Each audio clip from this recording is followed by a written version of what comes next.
Vous êtes-vous déjà senti un peu trop, un peu trop sensible, un peu trop réactif, un peu trop ému, un peu trop à fleur de peau? Comme si le monde qui vous entoure était un grand tumulte dans lequel vous nagez en permanence, en ressentant tout, en absorbant les émotions des autres, en captant les nuances que les autres ne semblent pas voir. Et peut-être qu'on vous a déjà dit: tu prends trop tout à cœur, tu es trop émotif, tu es trop sensible, tu devrais apprendre à prendre du recul sur tes émotions. Et vous vous êtes demandé: est-ce que c'est juste moi? Ou bien est-ce que je suis différent? Est-ce que je suis hypersensible? Ou bien est-ce autre chose? Bienvenue dans Comprendre et apaiser, le podcast qui vous aide à mieux comprendre vos émotions et à les apaiser en douceur. Une séance en 2 parties. La première est un podcast qui va répondre à la question du jour: comment savoir si je suis hypersensible? Et une deuxième partie avec une courte méditation exploratoire pour expérimenter cette question et comprendre comment cette sensibilité se manifeste chez vous, pour y voir plus clair, pour véritablement comprendre ce que ce mot signifie pour vous et ce qu'il représente en vous. Parce qu'être hypersensible, ce n'est pas juste un mot à la mode, ce n'est pas juste ressentir beaucoup d'émotions, c'est une manière d'être au monde. Mais alors, comment savoir si c'est la vôtre? Alors d'abord, mettons les choses au clair. L'hypersensibilité, ce n'est pas une maladie, ni un trouble. Ce n'est pas un problème à régler. C'est une caractéristique neurologique et émotionnelle qui fait que certaines personnes perçoivent et ressentent le monde avec une intensité supérieure à la moyenne. C'est un peu comme si votre cerveau était équipé d'un amplificateur émotionnel. Tout ce que vous le ressentez puissance 10. La joie vous transporte, la tristesse vous terrasse. Une simple chanson peut vous bouleverser, car à l'intérieur de votre esprit, elle fait le lien très rapidement avec des souvenirs qui eux-mêmes font le lien avec des émotions. Un regard, une phrase maladroite peuvent résonner en vous comme un tremblement de terre. Alors d'un point de vue scientifique, c'est Hélène Aron, une psychologue américaine, qui a le plus parlé du concept d'hypersensibilité dans les années 90. Et selon ses recherches, c'est environ 15 à 20% de la population qui serait hypersensible. Ce qui voudrait dire que vous n'êtes potentiellement pas du tout seul. Hélène Aron, elle parle d'une sensibilité accrue au traitement des informations sensorielles et émotionnelles. Les études en neurosciences, elles vont dans le même sens. Chez les personnes hypersensibles, on observe une activité plus intense dans l'amygdale, la zone du cerveau qui gère les émotions, et une réactivité accrue dans les zones liées à l'attention et à la perception des détails. Mais alors, comment savoir si l'on est hypersensible? Y a-t-il des indices qui peuvent nous mettre sur la voie? Je vais vous poser quelques questions. Prenez le temps d'écouter ce qui résonne en vous. Il ne s'agit pas de cocher des cases, mais plutôt d'observer votre manière de fonctionner. Mais comme j'ai tendance à le dire, quand on a un doute, c'est qu'il n'y a pas de doute. Alors si vous ressentez que vous avez cette particularité de ressentir fortement les émotions, c'est une bonne idée que d'aller réfléchir à cette question. Vous pouvez noter les réponses sur un petit bout de papier ou simplement y réfléchir en même temps que vous m'écoutez. Est-ce que vous ressentez régulièrement des émotions avec une intensité qui vous surprend. Une intensité qui vous surprend par rapport aux réactions des autres.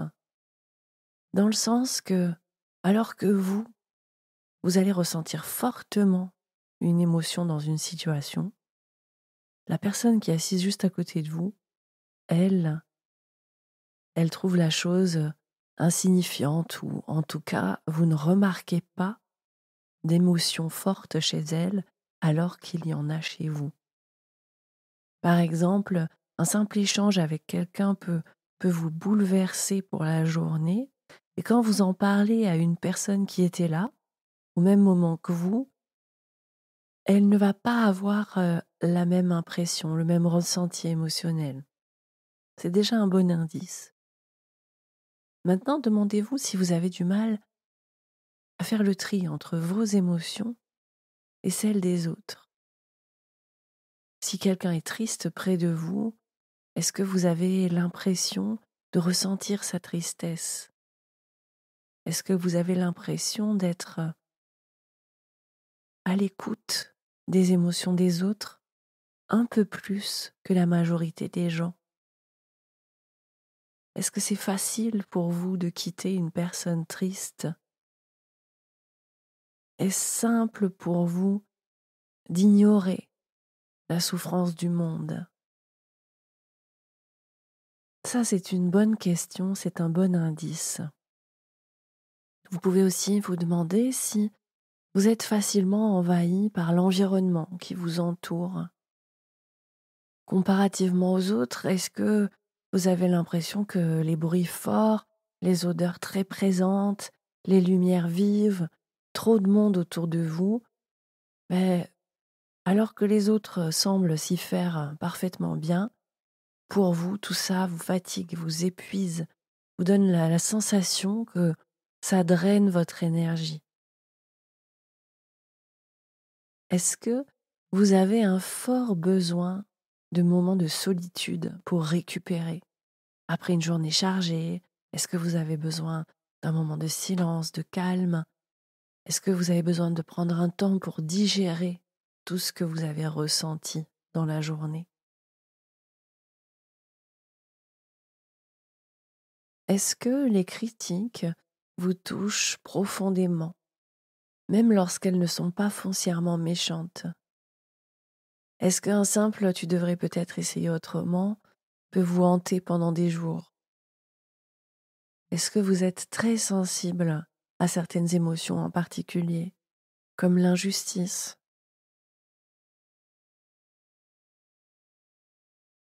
Vous vous sentez parfois en décalage avec les autres, comme si vous ressentiez et que vous analysiez le monde sur une fréquence différente ou comme si vous n'aviez pas forcément assisté à la même scène.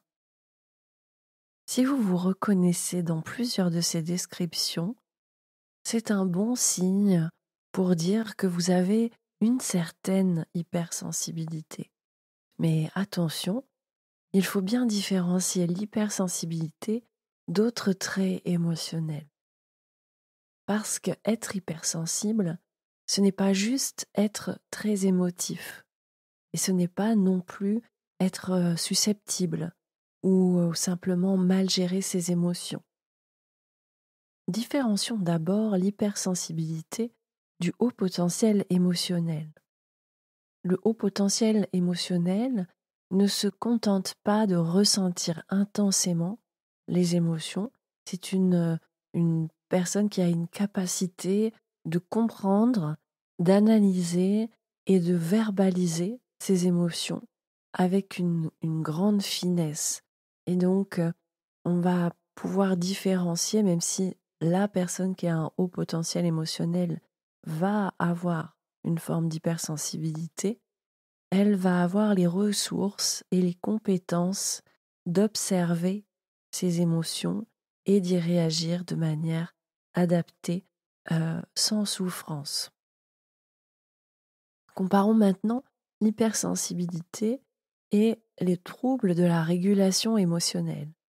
Quelqu'un qui a un trouble de la régulation émotionnelle ne va pas seulement ressentir fort, il va aussi avoir des réactions incontrôlées est disproportionnée sans pouvoir s'apaiser rapidement de ses émotions.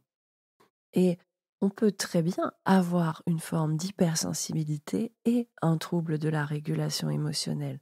Mais c'est important de différencier les deux, car l'hypersensibilité n'est pas un problème.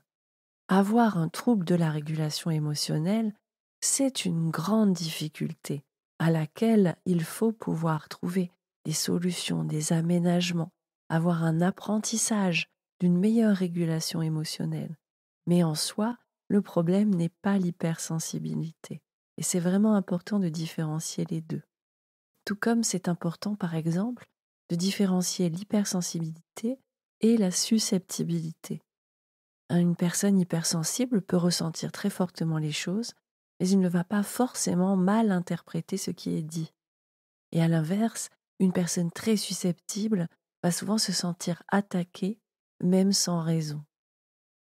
Et c'est ce qui est très difficile à différencier parce que il est possible parfois que nous soyons un hypersensible susceptible qui a un trouble de la régulation émotionnelle. Et là, dans ce cas-là, on doit apprendre à accueillir nos émotions, à comprendre comment est-ce que l'on fonctionne et à trouver des outils qui s'adaptent à notre mode de fonctionnement particulier. Des outils qui viennent apaiser nos modalités de réaction émotionnelle et qui nous aident à faire face au débordement émotionnel qu'on vit. Alors maintenant qu'on a vu comment différencier l'hypersensibilité d'autres traits émotionnels, on va entrer dans le détail. Quels sont les critères qui définissent une personne hypersensible? Quelles sont les caractéristiques scientifiquement reconnues de l'hypersensibilité? Pour répondre à cette question, je me base sur les travaux de la psychologue Hélène Aron dont je vous ai parlé tout à l'heure, qui est la seule à avoir mené des études approfondies sur l'hypersensibilité et aussi sur d'autres recherches en neurosciences et en psychologie clinique. L'une des premières caractéristiques qui ressort de ces études, c'est que les personnes hypersensibles ne perçoivent pas le monde comme les autres. Leur cerveau traite les informations différemment, avec une intensité plus élevée, qui se manifeste de plusieurs façons. D'abord, une forte réactivité émotionnelle, c'est-à-dire que vous pouvez ressentir les émotions de manière amplifiée. Une scène triste dans un film peut vous bouleverser pendant des heures. Un compliment sincère peut vous toucher profondément alors qu'elle aurait laissé blême la personne à côté de vous. Et vous ne pouvez pas faire semblant de ne pas être ému. Et très souvent, les personnes que j'accompagne me disent « Mais comment faire quand je suis émue? Comment faire quand j'ai les larmes qui me montent aux yeux pour ne pas que les autres s'en rendent compte ?» Et la réponse que je donne à chaque fois,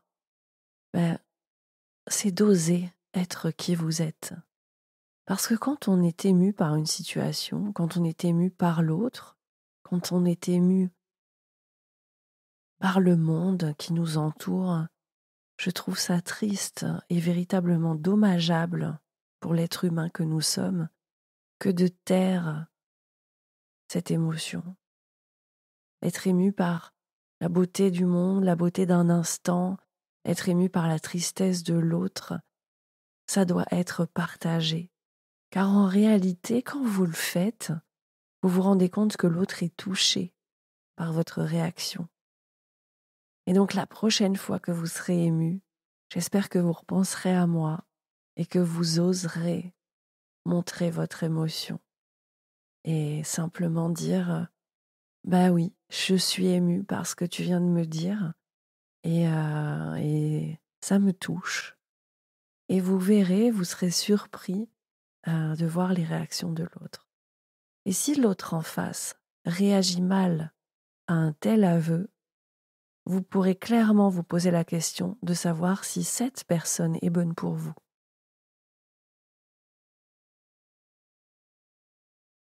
La deuxième caractéristique qui ressort de ces études, c'est que les personnes hypersensibles ont une sensibilité accrue aux stimuli sensoriels. Les sons forts vous agressent, une lumière trop vive vous fatigue et vous ressentez les odeurs avec une grande intensité. Certains tissus ou certaines matières sur la peau peuvent vous être très désagréables au point de devenir insupportables. Alors vous n'avez pas forcément toutes les sensibilités qui sont accrues à tous les différents stimulus sensoriels, comme le toucher, les sons, l'odorat, le goût, mais c'est possible que vous en ayez un ou deux qui soient particulièrement développés. Moi, par exemple, j'ai vraiment des difficultés avec les vêtements que je porte parce qu'il y a énormément de textures, de tissus qui m'agressent physiquement, ou alors si mes vêtements sont trop serrés, c'est vraiment totalement insupportable, au point de pouvoir arracher les vêtements. Enfin, si on me forçait à les porter, je pense qu'au bout d'une heure, je les déchirerais et je m'enfuirais. Je sais pas comment je ferais, je l'ai jamais fait. J'ai eu la chance qu'on ne m'ait pas forcé, à part quand j'étais petite. Je me souviens, ma mère me mettait des collants en laine. Et pour moi, c'était vraiment mais la pire des tortures, les collants en laine pour aller à l'école. Euh, donc ça, c'est vraiment important de comprendre qu'on n'est pas dans un caprice, on n'est pas dans, c'est pas une question de look. D'ailleurs, parfois, mes looks laissent à désirer parce que justement, je suis abonnée aux matières très douces, très confortables. Si je pouvais vivre en pyjama doudou en permanence, vous savez, cette nouvelle matière là qu'ils ont inventée, qui est les matières des plaids, les matières très douces. Voilà, je pense que je m'habillerais en pilou-pilou non-stop. Donc socialement, c'est pas super gérable, mais on va dire qu'il faut vous autoriser à écouter cette sensibilité, en sachant que ces sensibilités, elles peuvent se désensibiliser avec vraiment une désensibilisation progressive. Et c'est vrai que moins on va se mettre en inconfort progressif, plus on va avoir du mal à supporter des situations. Moi, par exemple, ça fait longtemps que je suis pas allée au restaurant. La période Covid m'a totalement désensibilisée au fait d'être habituée au bruit, le bruit des couverts, le bruit de tous les gens qui parlent en arrière-plan. Et maintenant, je ne supporte plus d'aller au restaurant. C'est vraiment une torture pour moi. Alors bon, je suis suffisamment vieille pour ne plus aller en boîte de nuit. Je ne sais même plus si ça existe encore pour les jeunes. Mais je pense qu'aujourd'hui, si je devais aller en boîte de nuit, ben, je pourrais pas. Ce serait vraiment physiquement impossible. Donc si vous vous retrouvez dans ce que je suis en train de vous dire et que vous vous dites: «Oh là là, elle ose dire tout haut ce que moi je suis en galère tout bas», eh bien, osez le dire. Osez dire que vous avez une sensibilité accrue à certains stimuli sensoriels et que c'est très compliqué ou très désagréable pour vous. Moi, je suis même indisposée dans les magasins quand je respire l'haleine des autres personnes et leur parfum. Sans forcément qu'ils sentent mauvais de la bouche, hein, mais c'est vrai que je ressens très très fortement les odeurs et je peux rapidement être indisposée par quelqu'un qui a mis beaucoup de parfum. Même si c'est un parfum que j'adore, qui sent bon, ça va être trop fort, très rapidement. Et donc ça, c'est pas quelque chose sur lequel on peut avoir une incidence volontaire. Ce n'est pas un caprice, c'est vraiment une compétence, c'est votre nez qui sent trop, mais trop dans le sens qu'on peut en faire quelque chose de ça. Quand on sent des bons vins, quand on sent la nourriture, il y a des gens qui en font leur métier de cette compétence et donc ils vont être indisposés par certaines choses, mais ils vont pouvoir utiliser cette ressource pour en faire leur métier, pour en faire leur passion.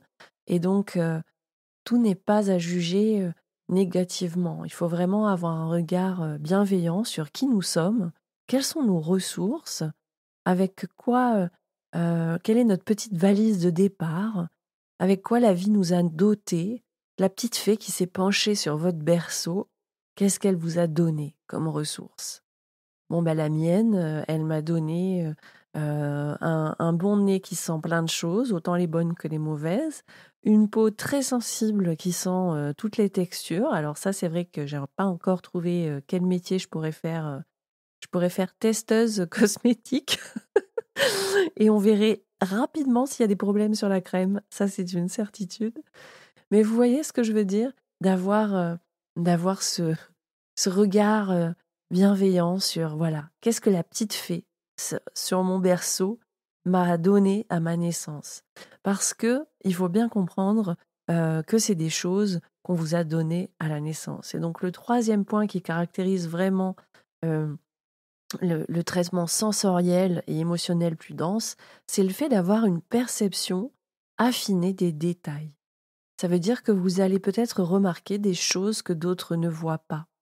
Les micro-expressions du visage, les tensions imperceptibles dans l'air, vous avez peut-être ce que vous appelez une très bonne intuition, parce que vous allez capter un changement subtil dans le ton de la voix de quelqu'un, que vous allez capter beaucoup plus vite, mais peut-être pas forcément le conscientiser, mais ça va être des indices qui vont vous permettre à vous, plus qu'à vos voisins, de comprendre qu'il y a des choses particulières. Et souvent, on ne va pas vous croire quand vous allez dire oui, mais cette personne, je la sens pas, il y a quelque chose, je ne saurais pas comment dire.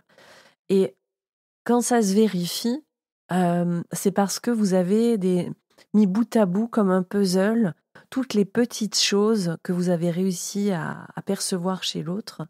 Et ça, c'est aussi une compétence. C'est aussi une compétence que de savoir observer ça.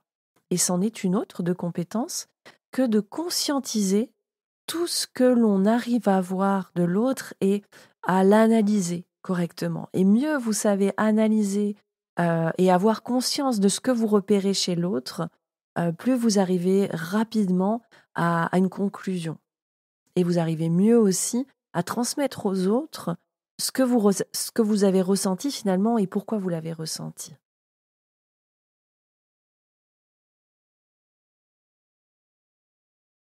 La deuxième caractéristique fondamentale de l'hypersensibilité, c'est que vous ne vivez pas seulement les émotions avec intensité, mais c'est que vous les analysez en permanence, un peu malgré vous. Votre esprit est toujours en train de réfléchir, de creuser, de chercher du sens. Et donc ça provoque une tendance à ruminer et à suranalyser. Donc par exemple, après une conversation, si vous repensez à ce que vous avez dit, vous repensez aussi à ce que l'autre a répondu, et à ce que vous auriez pu dire différemment. Et vous vous refaites le film encore et encore, même pour des interactions parfois anodines, mais encore plus pour des interactions qui vous ont provoqué une émotion douloureuse ou qui ont provoqué une réaction étonnante chez l'autre. Et donc, d'une certaine manière, vous avez un besoin de sens et d'authenticité qui est assez profond, et vous pouvez avoir des difficultés à supporter des relations qui sont un peu trop superficielles. Peut-être que vous aimez les discussions profondes, les échanges authentiques. Et pour vous, les conversations creuses, ça vous ennuie ou même peut-être ça vous fatigue rapidement. Et vous pouvez avoir une grande imagination, une imagination vraiment riche et débordante, un peu comme si vous étiez un rêveur éveillé. Voilà, vous pouvez vous perdre dans vos pensées pendant des heures, vous pouvez créer des scénarios dans votre tête, des histoires, des univers, et ça fait aussi partie des traits et des signes qu'on observe chez les personnes hypersensibles. Vous pouvez aussi avoir une empathie profonde et une grande réceptivité aux émotions des autres. Et c'est vraiment l'un des traits finalement les plus marquants de l'hypersensibilité. C'est l'intensité avec laquelle vous ressentez les émotions des autres. Vous ne vous contentez pas de juste comprendre ce qu'ils ressentent, mais parfois vous allez vraiment le ressentir dans votre propre corps. Et du coup, si quelqu'un près de vous est stressé, vous allez ressentir ce stress. Et parfois, vous pouvez croire que c'est le vôtre. Si un proche est triste, vous êtes bouleversé à votre tour, vous avez du mal à mettre une barrière entre ce qui appartient aux autres et ce qui vous appartient. Peut-être qu'au fil de votre vie, vous avez appris à mettre ces barrières, vous avez appris à différencier ce qui est à vous et ce qui est à l'autre, mais peut-être que quand vous étiez enfant, c'était beaucoup plus difficile. Et vous pouvez avoir une tendance naturelle à vouloir aider et à vouloir apaiser les autres. Est-ce que c'est vous, la personne vers qui les autres se tournent pour parler de leurs problèmes? Est-ce que vous avez un don pour écouter, pour comprendre, pour réconforter. Mais que parfois, vous absorbez tellement les émotions des autres que vous vous oubliez vous-même dans une forme de sacrifice de soi. Ça, c'est un trait de personnalité que j'ai vraiment pu observer chez toutes les personnes hypersensibles. Et la dernière chose que vraiment, à tous les coups, j'ai pu observer, c'est le fait d'avoir une sensibilité exacerbée aux injustices et à la souffrance humaine. Ça a été pendant une longue partie de mon enfance et de ma vie d'adulte quelque chose de difficile. Ça l'est encore aujourd'hui, hein. Les injustices vous révoltent. La souffrance des autres, elle fait pas que vous effleurer, elle vous met un uppercut dans la tête. Et la souffrance du monde peut être vraiment difficile à vivre. Et vous ne comprenez peut-être pas comment certaines peuvent rester indifférents à la misère et à la douleur du monde. Et ça, c'est vraiment un trait de caractéristique très commun aux personnes hypersensibles. Le dernier trait de caractère que je pourrais vous donner pour aujourd'hui, c'est le fait d'avoir un besoin de solitude ou d'une gestion du trop-plein émotionnel. Parce que quand on ressent tout avec une telle intensité, on a finalement besoin de temps pour recharger nos batteries émotionnelles. Et sans ces moments de pause, en fait, notre système nerveux peut vite être en surcharge. Avoir une forte nécessité de moments calmes et d'isolement, c'est aussi une caractéristique des personnes hypersensibles. Est-ce qu'après une journée bien remplie, vous avez besoin de solitude pour souffler, ou de calme, de silence? Est-ce que vous aimez être entouré, mais s'il y a trop de stimulation, vous êtes épuisé et vous sentez vraiment le besoin de revenir dans votre cocon de sécurité? Et est-ce que vous avez l'habitude de recharger votre énergie plutôt dans le calme? Il y a des personnes qui rechargent leur énergie au contraire dans l'agitation, dans le tumulte, et que c'est vraiment source d'énergie pour eux. Mais généralement, les personnes hypersensibles, c'est vraiment l'inverse. Et enfin, le dernier point que je peux aborder, c'est le fait d'avoir une tendance au stress et à la fatigue émotionnelle, qui est un peu une conséquence de cette sensibilité qui fait que vous vous sentez souvent épuisé, même après des interactions positives, parce que finalement, vous avez perçu trop d'informations, trop de bruit, trop d'émotions, et que vous avez besoin de vous recentrer. Donc vous voyez, être hypersensible, c'est pas juste être émotif, c'est pas juste être trop, c'est une façon globale de fonctionner qui touche vos émotions, votre perception du monde, votre relation au monde. Et je pourrais encore en parler pendant des heures et des heures, mais je vais mettre une limite à ce podcast. Et il faut bien vous dire aussi que chaque personne hypersensible est différente et que certains vont être plus sensibles au son, d'autres plus sensibles aux émotions, d'autres encore aux textures ou aux changements subtils dans l'environnement. Et chacun va avoir son hypersensibilité à soi, aussi faite de par votre histoire et de par les ressources que vous avez en vous pour faire face à cette multitude de stimuli. Mais alors, maintenant que vous avez, je l'espère, une vision plus claire de ce qu'est l'hypersensibilité, qu'est-ce que vous pouvez en faire? Comment vivre avec cette sensibilité au quotidien, sans qu'elle ne vous submerge, sans qu'elle ne vous abîme? C'est ce qu'on va voir maintenant, dans la dernière partie du podcast, et ensuite on passera à la méditation. Alors, que faire si je suis hypersensible? Écoutez, si en entendant ce podcast, vous vous êtes dit: «Ben oui, c'est moi, ça me représente, je dois être hypersensible», alors, d'abord, sachez que vous n'êtes pas seul. Vous êtes loin d'être seul. Moi aussi, je suis hypersensible et pourtant je suis psychologue. On peut, très bien être hypersensible et être, artiste, enseignant, ingénieur, sportif, parent, ami, compagnon de route. L'hypersensibilité n'empêche rien. Elle n'empêche ni d'avoir une vie heureuse, ni d'être épanoui, ni de trouver sa place. Ça, c'est le chemin de tout être humain, avec ou sans hypersensibilité. Mais pourtant, je sais à quel point ça peut être douloureux que d'être hypersensible. Je sais que l'on vit souvent ça comme un poids, comme une différence et parfois même comme une exclusion. Et c'est souvent le fait de la société qui nous dit qu'on est trop ou bien pas assez, trop sensible, trop émotif, trop intense et en même temps pas assez fort, pas assez solide, pas assez détaché. Et du coup, on peut grandir avec cette idée qu'il faudrait se calmer, qu'il faudrait être plus neutre, qu'il faudrait se blinder. Mais pourquoi? Pourquoi est-ce que la norme devrait être d'être moins sensible? Vous savez, en fait, il y a quelque chose contre lequel je me bats profondément. C'est l'idée que l'hypersensibilité serait une faiblesse. Moi, je crois profondément que l'hypersensibilité, c'est la force de notre espèce. L'être humain est un être social, un être d'émotion, un être d'attachement. C'est notre sensibilité qui nous différencie, qui nous permet de nous connecter, d'aimer, d'aider et de comprendre. Ce n'est pas une faiblesse, c'est le socle de notre humanité. Et si j'avais une baguette magique, ou bien si demain un petit génie sortait d'une lampe et me demandait un seul vœu, eh bien, mon vœu serait simple, que chaque être humain sur cette terre soit hypersensible.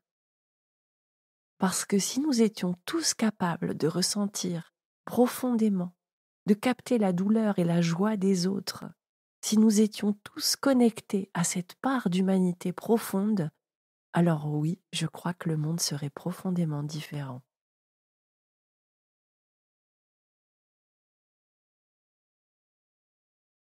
Alors, qu'est-ce qu'on fait? Comment on vit avec ça? Comment on l'apprivoise, cette sensibilité? Eh bien, pour moi, la première chose à faire, c'est d'arrêter de vouloir lutter contre. L'hypersensibilité, ce n'est pas une tare, ce n'est pas quelque chose en vous à corriger, ce n'est pas un défaut qui vous empêche d'être heureux. C'est une part de vous, elle mérite d'être comprise et d'être respectée.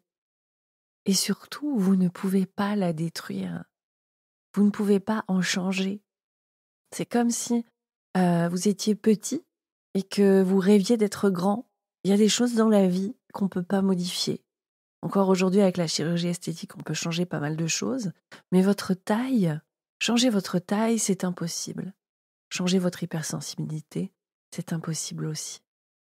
En fait, on passe souvent trop de temps à se juger soi-même, à se dire si seulement j'étais moins comme ci, plus comme ça. Mais est-ce que vous voudriez vraiment être quelqu'un d'autre? Posez-vous cette question. Est-ce que vous aimeriez ne plus ressentir les choses comme vous les ressentez?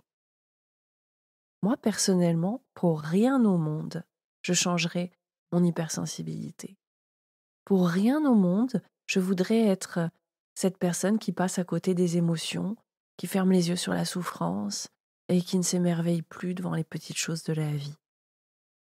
Et donc, la première chose à faire, c'est de se parler avec bienveillance, de replacer ce discours intérieur qui juge par un discours intérieur qui reconnaît et qui accueille. Vous n'êtes pas trop, vous n'êtes pas assez, vous êtes vous, tout simplement.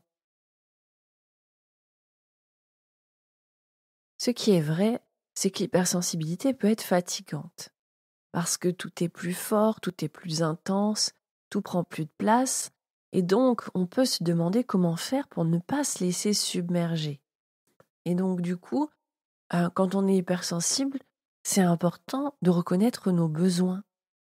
En fait, l'hypersensibilité, elle devient invivable à partir du moment où on essaye de vivre comme si on n'était pas hypersensible, en niant les besoins d'une personne hypersensible. En fait, vous avez besoin de choses différentes qu'une personne qui n'est pas hypersensible. Vous avez besoin de temps pour vous, de calme, de silence. Vous avez besoin de recharger vos batteries. C'est un vrai besoin. Et il n'y a aucune honte à avoir besoin de solitude après une journée pleine d'interactions. C'est même essentiel de recharger ses batteries émotionnelles. Et du coup, c'est vraiment important de comprendre, en tant que personne hypersensible, quels sont vos besoins. Moi, je sais que j'ai besoin de calme, je sais que j'ai besoin de relations vraies, parce que je me, je me fatigue ou je m'abîme vite dans des relations superficielles. Surtout, je me sens pas à ma place. Je me sens un peu comme si je vivais ma vie en étant assise à côté.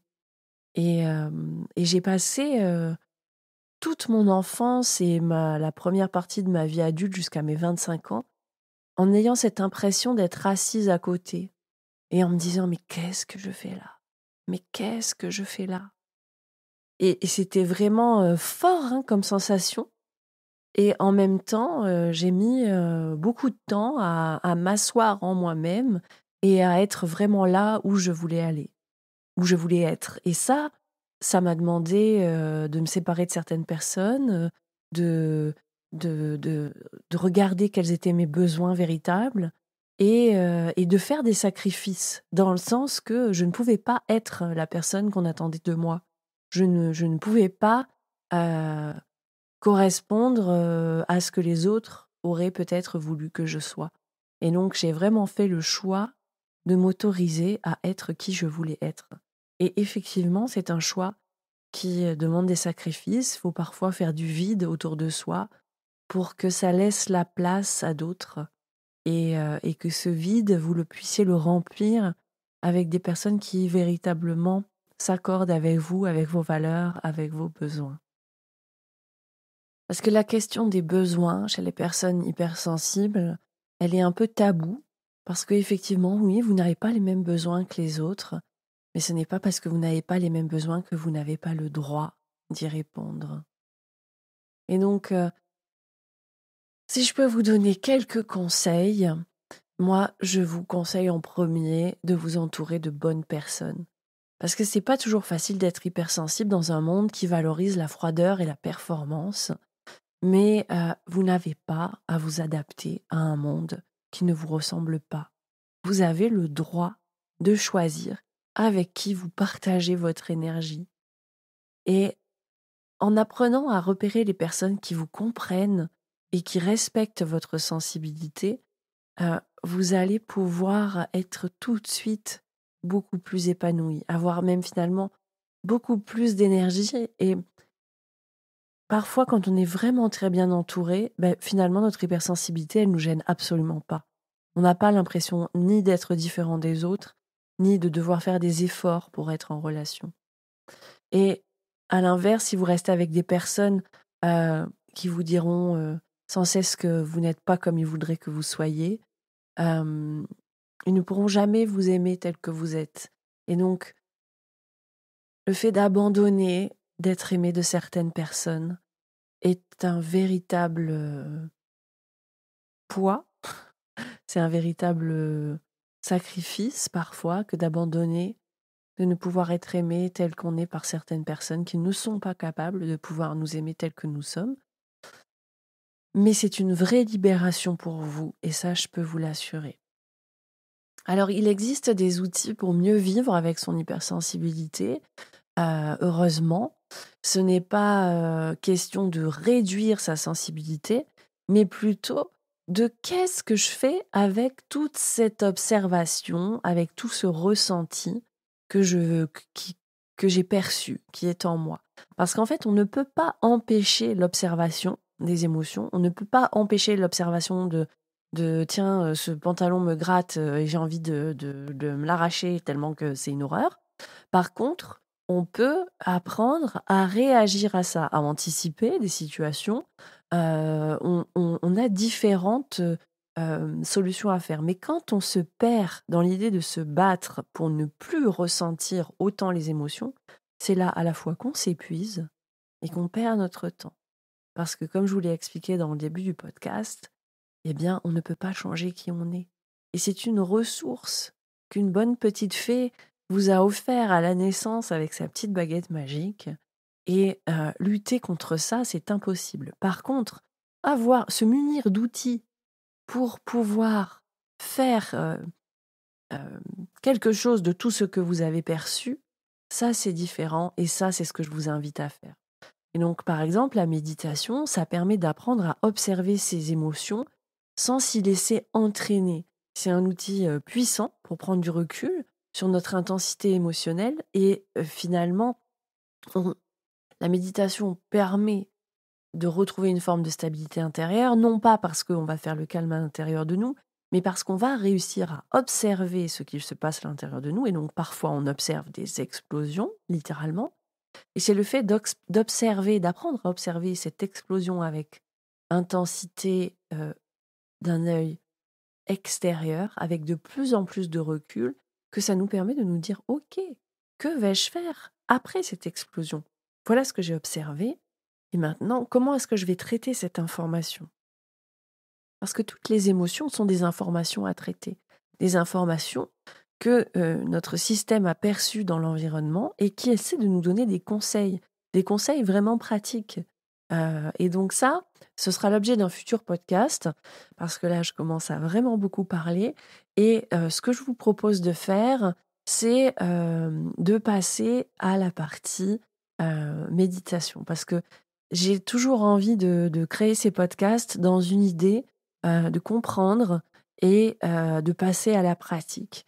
Donc, j'espère que, au travers de ce podcast et de cette chaîne, La Botanique du Cœur Émotion que j'ai créée, que vous allez pouvoir peu à peu, apprendre à avoir les bonnes ressources pour réagir à tout ce que votre hypersensibilité a perçu, dans l'environnement. Parce que je sais à quel point on peut se sentir seul dans son hypersensibilité, à quel point on peut avoir l'impression d'être un extraterrestre au milieu des autres.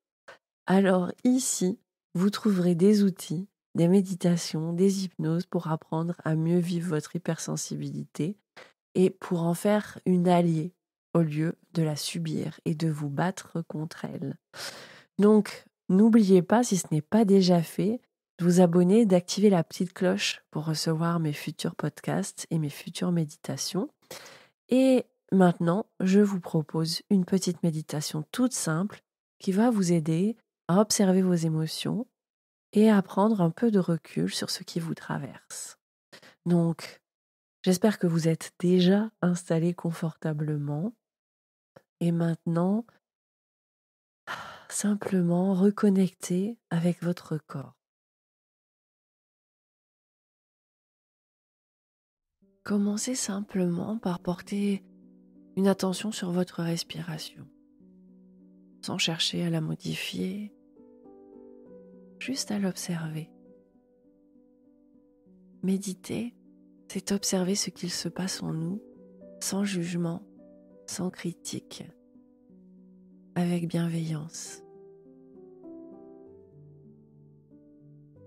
Alors observez votre respiration, observez où est-ce que vous la ressentez le plus.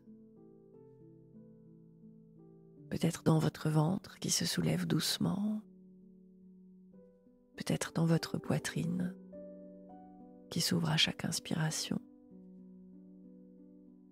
Ou peut-être que vous ressentez simplement votre respiration à l'entrée de votre nez, où l'air est légèrement plus frais à l'inspiration et plus tiède à l'expiration.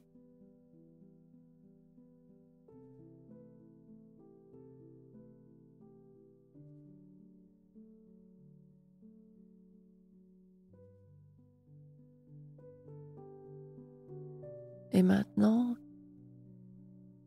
portez doucement votre attention vers votre monde intérieur. Comment vous sentez-vous en cet instant précis? Après m'avoir écouté parler un long moment de l'hypersensibilité, comment vous sentez-vous maintenant?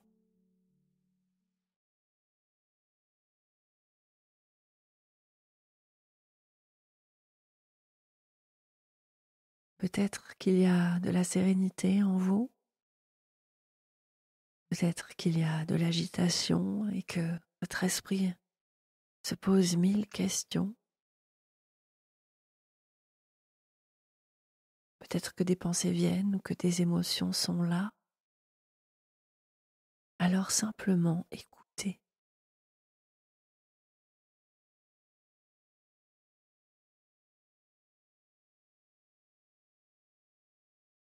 Tout ce que vous ressentez est parfaitement naturel. Vous n'avez pas besoin de juger ce qui est là, ni de le changer.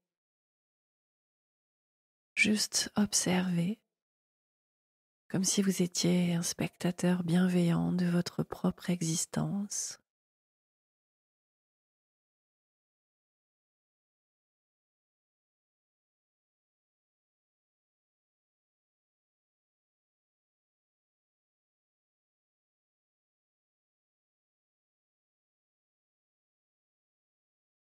Comment se sent votre hypersensibilité maintenant? Je vous invite simplement à la regarder avec douceur, sans chercher à la comprendre, sans chercher à l'analyser, juste observer. Observez où est-ce qu'elle se loge dans votre corps. Est-ce que vous voyez une couleur, une forme ou bien une texture?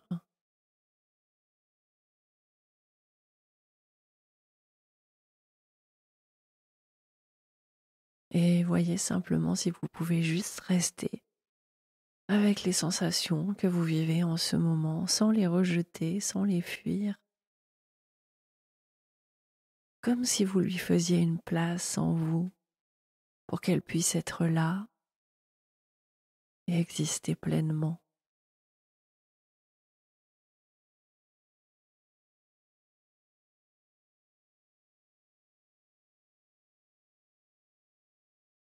Et si votre émotion pouvait parler, qu'est-ce qu'elle vous dirait maintenant? Qu'est-ce qu'elle essaierait de vous montrer, de vous faire comprendre à cet instant précis? Peut-être que un certain besoin va apparaître, peut-être quelque chose que vous avez oublié d'écouter. Alors là, maintenant, prenez un instant pour écouter, comme on écouterait un ami qui aurait quelque chose d'important à nous dire.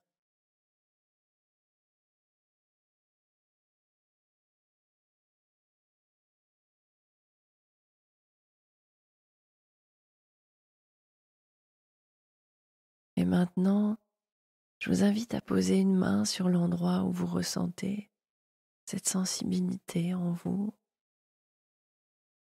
Juste une main posée avec douceur, comme un geste de réconfort. Et dites intérieurement à votre sensibilité: je te vois, je t'accueille, merci d'être là.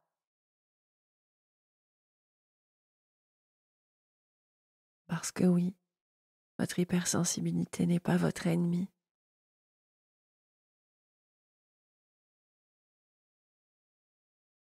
Je te vois, je t'accueille, merci d'être là.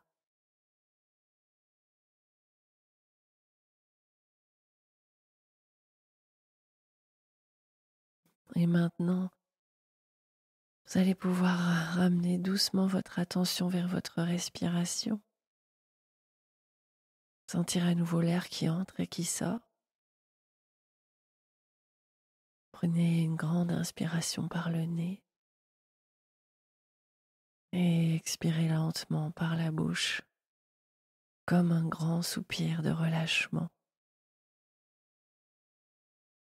Refaites-le encore une fois. Inspirez profondément. Marquez une petite pause et expirez dans un grand soupir. Voilà. Vous venez de faire un premier pas dans l'observation de votre hypersensibilité. Ce simple exercice peut vous aider chaque fois que vous sentez une émotion qui prend trop de place. Juste s'arrêter, la ressentir dans le corps, l'observer sans la juger et lui faire une place sans qu'elle ne nous envahisse.